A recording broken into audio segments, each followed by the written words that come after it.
Ranneko's massive tips! The Shadowjack. The Shadowjack is the Caberjack Hunter hybrid class. Because they're a hybrid class, that means that you will almost always have them at level 2 or higher. So you never need to worry about when they're going to get their level 2 skill, because you only get them through breeding, and hopefully your heroes are producing at least level 2 offspring. Alright, so the stealth move... So, instead of charge at level 2, the key differentiator for the Shadowjack is that they get stealth move. So they're not as mobile, in that obviously they can't charge a reasonable distance across the map, but also stealth move means that you're going to move them not in a straight line, so they don't cover as much ground. But because they can move invisibly, you can use them for scouting, like hunters, and you also can ensure that they don't have too much aggro, which is nice. Then at level 4 you get the choice between Put It Down, the hunter skill, and Rebound. In general, I think I'd prefer Rebound, just because it combos better with the hunter armor, but certainly if you're after high damage, then Put It Down is definitely good. It's a decent choice here. Then you've got Sneak Attack and Logjam. So Sneak Attack is a higher damage attack, but you can only activate it if you can attack from stealth. It's quite nice. Again, actually, I think this is a reasonably good choice. Both of these are fairly situational skills. One of the problems you'll run into with a Shadowjack is that they don't get to re-stealth as quickly, because generally they've run out into the open, hit someone, and if there are any enemies nearby, they can't then immediately re-enter stealth, whereas a hunter's generally operating from the edge of their range, so if they eliminate an enemy, they generally can find another hiding spot. So that limits Sneak Attack's use. And then at level 8 you get a pick between Honed Hearing, which is really handy because it means you can find enemies around corners, and Stand Ground. And again, this is a good choice. Honed Hearing, it depends on how many other heroes you have with Honed Hearing, but I really like the ability to know where enemies are. So I do put a fairly high value on that. But Stand Ground, with the higher hit points and the immunity knockback, which basically means that your hero won't get stunned unless you kick something into him or her, is a really good combo. And finally, Kill Rage. All Caberjack variants get Kill Rage, and Kill Rage is awesome. You've got slightly less ability to use it to full effect on a Shadowjack though, because they don't have the same number of never miss effects. I mean, if you've gone for Logjam, then you can use it to a certain extent, but without charge, without explosive Caber, it's less good. It's still very good, it's just less good. And then, so we'll move into the battle that we've got. I'm actually using a friend save here because I didn't have a save at a point where I had some decent Shadowjacks, but we're using refined Caberjack armor, and we're using an experience scarf. So that's what we got, and we've got a relic on David Robertson over here. So let's get going.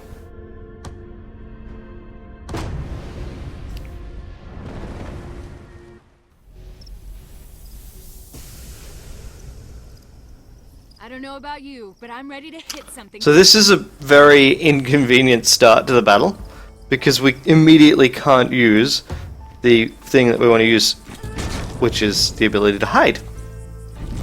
Also, I didn't actually mean to do that. Right click confirms I accidentally right clicked. Oh, right. Whereas you can stealth. So we'll move you up here. So we've got a lure. Unfortunately, we can't heal, which is interesting. It's a choice that my friend made that I'm not entirely keen on, obviously. But I tend to prioritize the ability to heal because it just lets your heroes last that little bit longer. Okay, so we will do things this way. That eliminated both of the bulwarks and leveled. Nice.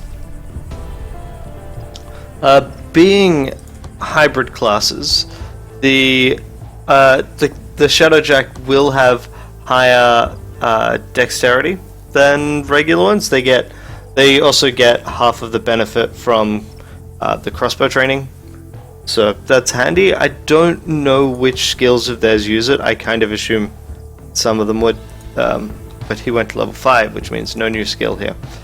Okay, so I would like to just smash this. I think that's what we'll do. I mean, oh, actually no, because knockback stuns regardless of whether they hit something. A thing that is important to remember. So even if that had not hit anything, I'm not entirely sure that it in fact technically did. I think it ran out of movement there. But it still wouldn't have died. Sorry, it still would have been stunned. You can't kill it, you can. This is why the Ramcap Caber is so useful. You can see.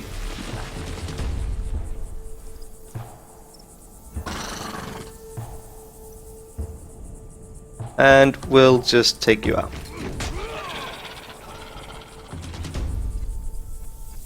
Now, admittedly, leaving these guys out, they're going to do 1 point of damage. I don't think they can physically do more than 1 point of damage through the armor. Is kind of a mistake, in that I don't have any way of healing the small amounts of damage that they're doing, which is not good.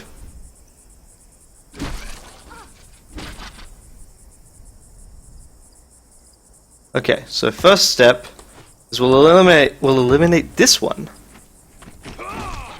Pack Hunter kicking in as well. That's nice.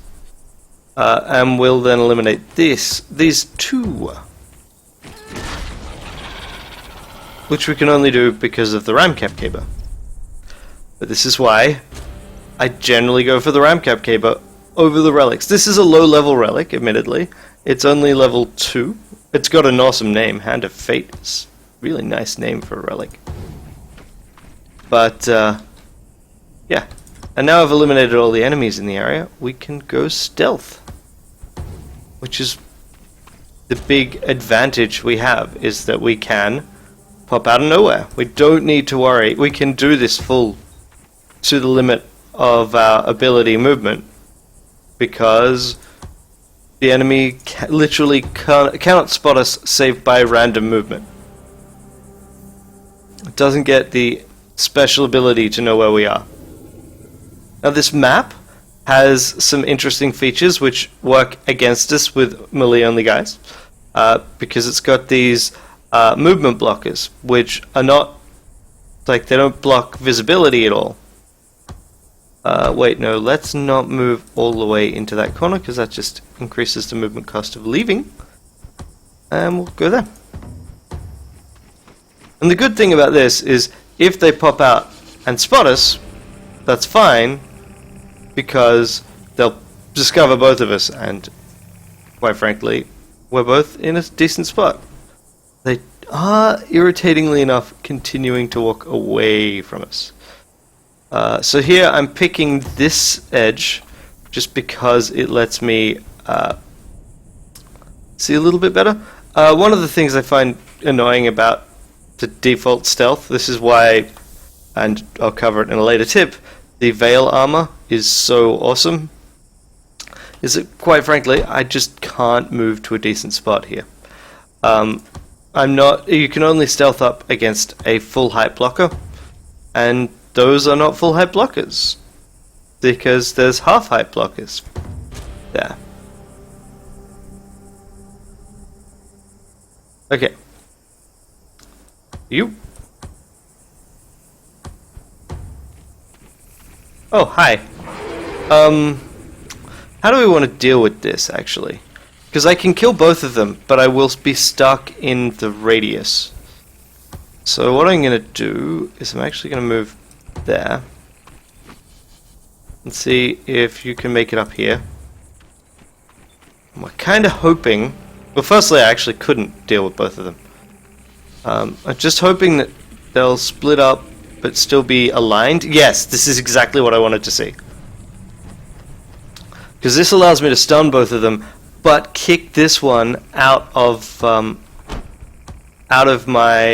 out of the blast radius. And I've got a 100% chance to hit, so this is a good move. There we go. Pop, and then pop.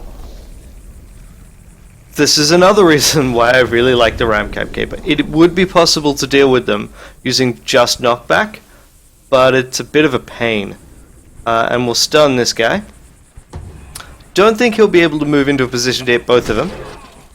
And even so, because of the refined armor and the natural Caberjack armor, they're stuck at a Kappa 1, so it's not a big deal. These guys can take basically their hit points in damage. This guy, I guess. You are not doing enough damage there, but you can just take him out in one hit, so do it. Fall over. Yes. Be good if you were level. How close are you? Reasonably, actually. So what we're going to do is we're actually just going to knock you back. Does much less damage, obviously. But the hope is that then this Gubbins can finish him off. He can't. So we're going to use knockback again. There we go. That was a crit knockback, I think? I'm not sure. Yes, it was. And we'll just leave it. Even stunned enemies stop you from sneaking. So keep that in mind. Now he gets to finish it off. And then we'll have the 3... Yes, there we go. There's the level.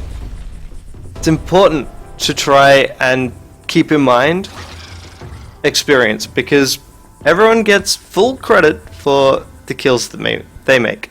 We'll grab rebound, which will be really handy here, because basically I'm going to finish these guys off, and that guy will almost certainly stun himself, which is just funny.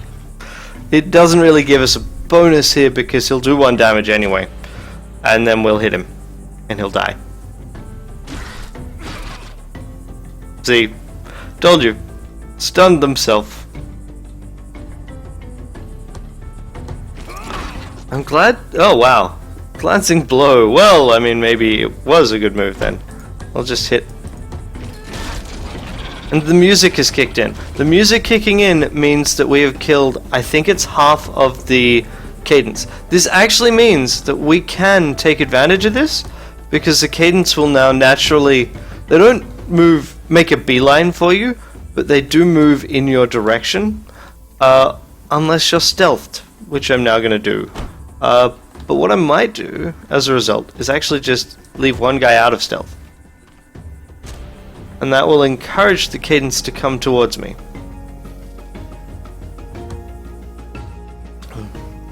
But we're going to definitely explore in stealth, because I'm not an idiot. There's a cradle. The cradles are the biggest threat, because if they do choose to attack and do, like, they've got really crappy accuracy, right? But their damage from intelligence and whatever the base damage of their weapon is will definitely do much more. The best move they can make from my perspective is to just generate seeds. See, that's 4 damage. That's not terrible or anything, but it's not great either.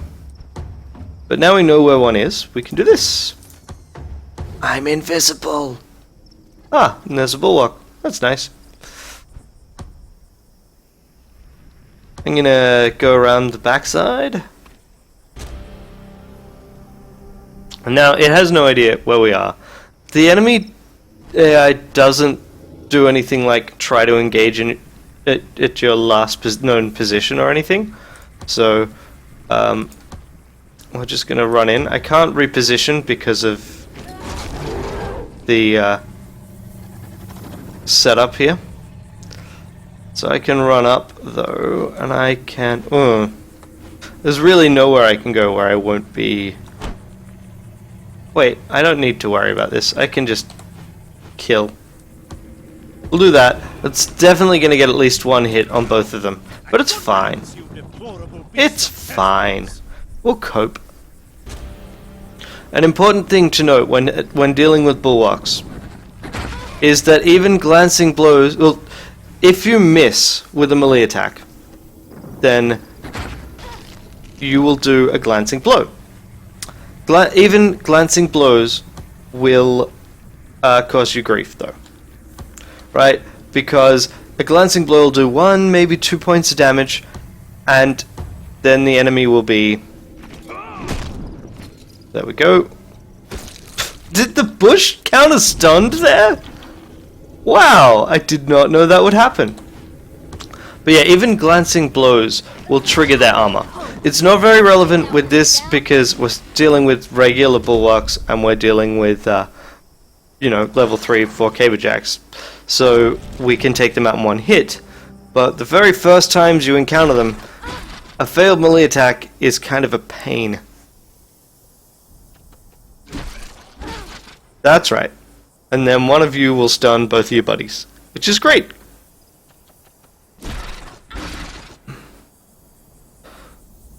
Okay, so what we'll do is we'll have this guy, because he's got a relic. It would be good to feed the relic, right? And it's kind of annoying that you have to do this to check the experience value of the relic, but it is getting close. I really like the look of relics in this game, just because... Oh, hi there. Didn't actually anticipate seeing them. That could be bad. We're too far away for that to reach us, but it still could be unpleasant. Ah, level 6! That's what I wanted to see. There's nothing that'll let these guys regenerate during the fight, because we've got no healing items. And the turn's immediately over, so I don't have a chance to level them up. Which is not ideal. Okay, so we grab the level here. We can get... I think we'll go with sneak attack. And I'll show you what sneak attack does.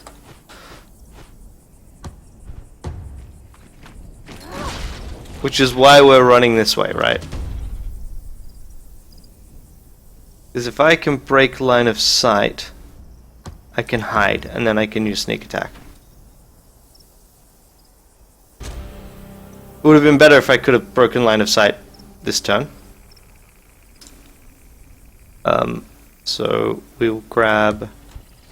Wait, you already can stealth move. Excellent.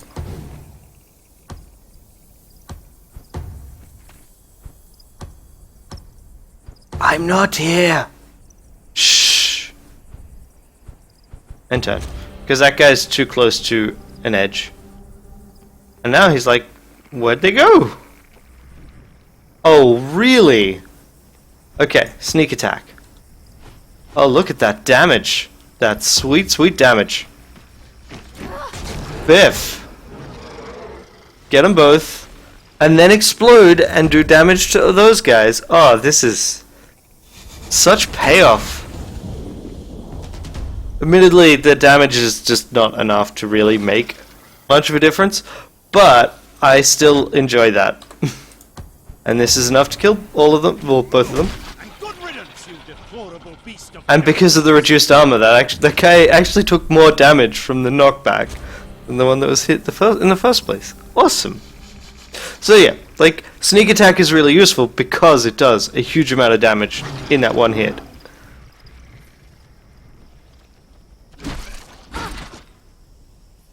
But we can't actually use it right now because of these guys. Oh, wow. So I'm underestimated the number that would still be around. This is really not good because that guy can do 4, that guy can do 2.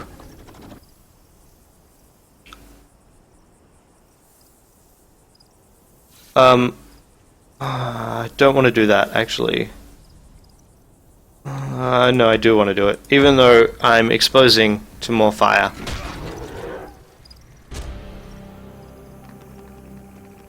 Interesting that he didn't charge. Okay, excellent. Thank you very much. That's an interesting choice for where you generate a seed, where it has to go the long way around. Like, I'm definitely worried about this situation. This situation is bad. What I might do... Knock back. Come on, I think you can go far enough. Yes, yes you can. Eliminate 2 of them. Because that's the aim here, it's just elimination. A dead enemy, or a stunned enemy, kind of equivalent. Yeah, I knew you'd start popping out, which is fine. So, I can kill you, but then you'll come up behind. You're actually the bigger threat. And you're fortunately not so deep into this pool that I can't just eliminate you. I'd love to keep this guy stunned, but not dead. But I don't have the tools to do that at the moment. So instead I'm going to generate 3 seeds. Which is fine. It's just a little inconvenient. Yeah, I mean... You don't have charge, which means you can't rush across the map. But you do have... You still have some nice, heavily armored goons to do your dirty work for you. So, you know. I quite like the Stealthjack.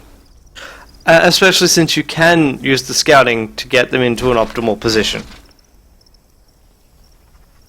I quite like the Shadowjack, sorry. I make that mistake all the time. Because, seriously, I'm not entirely sure why, actually. But I always think of them as Stealthjacks rather than Shadowjacks. It's not like Stealthjack would be a better name. Oh, I didn't realize you'd only be able to get one. Good thing they're both stunned. I like how this one is glowing because it's below 25%. And this one is not, because it's not below 25%. Like, they are actually both at an equal point of danger in terms of health, really. But, on the other hand, losing a level 6 character is much worse than losing a level 4 character. So, it totally fits. Can't make it. Really? Okay, fine. I'm invisible.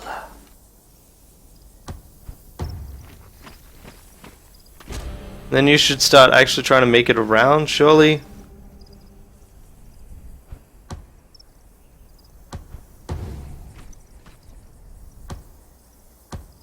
Let's just finish you off. And that should be the battle. That is how you use Shadowjacks.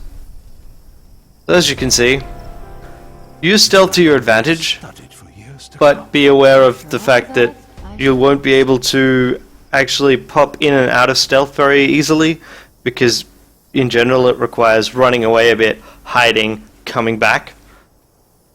It works, it's just a bit tricky. And then just use stealth for positioning and hit them hard. They are a big sack of hit points with decent armor, which means that they can tank, even though they're sneaky, which is useful. I hope you have fun. Kill some cadence. Bye.